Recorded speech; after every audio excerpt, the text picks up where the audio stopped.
After nearly 5 months of picketing, the Alliance of Motion Picture and Television Producers and the Writers Guild of America have reached a tentative agreement for better working conditions for writers.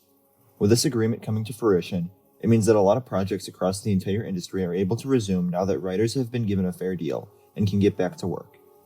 However, before I can get into how this strike ending will impact the future of Star Wars, it's important to note that at the time of this recording, Hollywood actors are still on strike as well, which has been the case since mid-July, although it does appear that the two sides will be coming to an agreement soon. Live-action productions that need actors for scenes, or animated productions that still need voice actors to finish their lines, ceased production in the middle of the summer, and work on them is unable to resume for the time being until the Actors Guild and the studios reach an agreement. When it comes to Star Wars, on the feature film side, the WGA strike halted development on at least 3 projects: Stephen Knight's script for the new Jedi Order film starring Daisy Ridley as Rey Skywalker, Taika Waititi's mysterious project that he may star in, which may also have enlisted additional writers over the past few months prior to the strike, and the Lando movie that was retooled from a Disney Plus series by Donald and Stephen Glover. Screenwriters behind all 3 of those projects are confirmed to have been actively working on them prior to May 2nd, so they are expected to resume development in the immediate future. Also in very early development are films by Dave Filoni, James Mangold, and Sean Levy, though all 3 of them are focused on another project at the moment. On the Disney Plus side, the strike halted development on the 4th season of The Mandalorian, which was in the middle of pre-production and hoping to get in front of cameras by October. That date is of course no longer happening, but it's possible the team managed to do some work elsewhere over the past few months, and, if the actors' schedules allowed it, it could start filming in early 2024. Jon Favreau, as usual, wrote the majority of the new season, if not all of it, because he did so in 2022, when Filoni was busy shooting Ahsoka. However, The Mandalorian and potentially a second season of Ahsoka are the most interesting TV shows to watch in terms of the new contract. Early reports suggest that there will be some mandatory minimum staffing for TV shows, which will depend on the number of episodes. This would mean that Jon Favreau or Dave Filoni won't get away with writing new seasons of The Mandalorian or Ahsoka on their own, and they'll need to hire additional hands. Since The Mandalorian Season 4 was likely approved under the previous contract, it's possible it won't be affected, and production may proceed with the scripts that are already in place.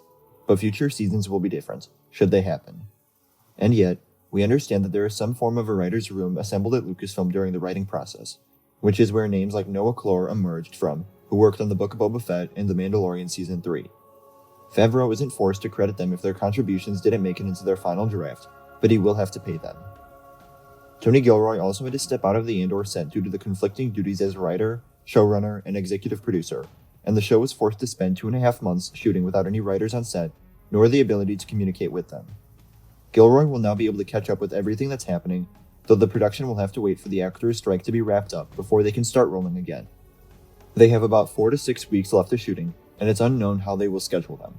We can assume they've been working on post-production for all of the material they have available at the moment since mid-July. WGA strike rules forbid their members from promoting any projects they wrote for, which meant Dave Filoni couldn't do any press post-May 1st. This will no longer be the case, which will allow the showrunner to do spoiler-filled interviews now that Ahsoka has concluded. But of course, there is one more thing on the to-do list for him, as it's been widely reported that Lucasfilm wants to do a second season of Ahsoka before the culminating film comes out, as long as the viewership numbers are there. We can assume Filoni has laid out the story for the second season, but we don't know how far along the writing is at the moment. Unlike The Mandalorian Season 4, though, we understand that scripts aren't yet done for the new season, so should it be signed under the new contract when it's ratified, Dave Filoni will have to bring in additional writers as part of the minimum TV staffing clause. Of course, having worked on the Clone Wars for 7 seasons, and Star Wars Rebels for 4, he's no stranger to this. Production on the first season of The Acolyte wrapped up just a few weeks after the writers went on strike, so it wasn't severely impacted by it. However, we know there are plans in place to go beyond the first season, as court filings from a lawsuit producer, Karen McCarthy, filed against Lucasfilm and Disney over a breach of contract revealed the company anticipated the show to run for multiple seasons. We can anticipate a second season of the show to go into production sooner rather than later, as Lucasfilm likes to strike while the iron is hot. But we don't know if any writing has been done beyond the series overview that was in place before the first season started production. As far as the minimum TV staffing rule goes, this should be no issue, because Leslie Headland isn't writing the show by herself. A writer's room for the series was assembled at some point in late 2020 or 21, and multiple writers will receive credit for the show.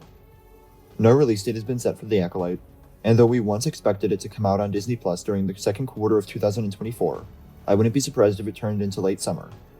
Because the actors are still on strike, post-production work that involves them, like ADR work, recording for CGI roles, or even reshoots, cannot be done. What are you most looking forward to in a galaxy far, far away? Let me know in the comments below. Remember to like the video and subscribe for weekly Star Wars coverage. And remember to follow me on Instagram, Twitter, and TikTok.